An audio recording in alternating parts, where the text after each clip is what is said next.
All right, this is a side plank exercise. And our focus with this is really on stabilizing the spine using the oblique muscles and our deep abdominal muscles.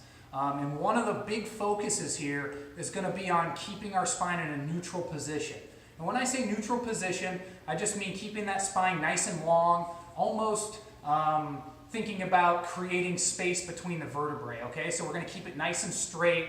We don't want to be rounding our shoulders or arching our back.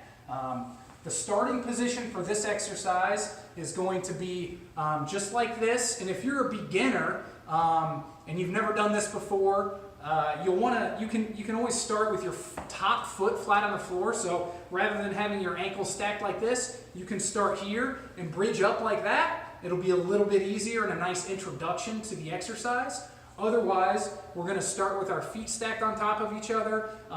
We'll bridge up on our elbow. You can bridge up on your hand if you'd like. People do it both ways, and both ways are fine. But we're going to bridge up, and we want to think about keeping our eyes straight forward to make sure we're keeping that good neutral spine so that our head is right on top of our shoulders, shoulders on top of the hips, hips on top of the ankles. Try to avoid the habit that a lot of people do where they want to look down and check out their body while they're doing it, because that's going to push your hips back and it's going to pull your spine out of a neutral alignment, okay? So we want to maintain that good neutral alignment with the spine and make sure everything's staying nice and straight.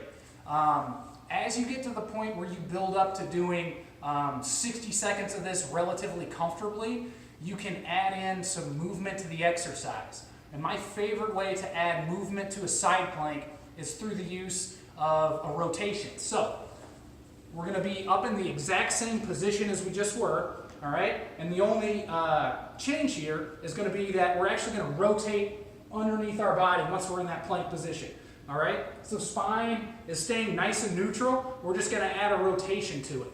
And if you get stronger with that, a third element that you can use is to actually do this with a dumbbell. So starting, 5 or 10 pounds, even 1 or 2 to start, and just rotating under with that dumbbell in your arm.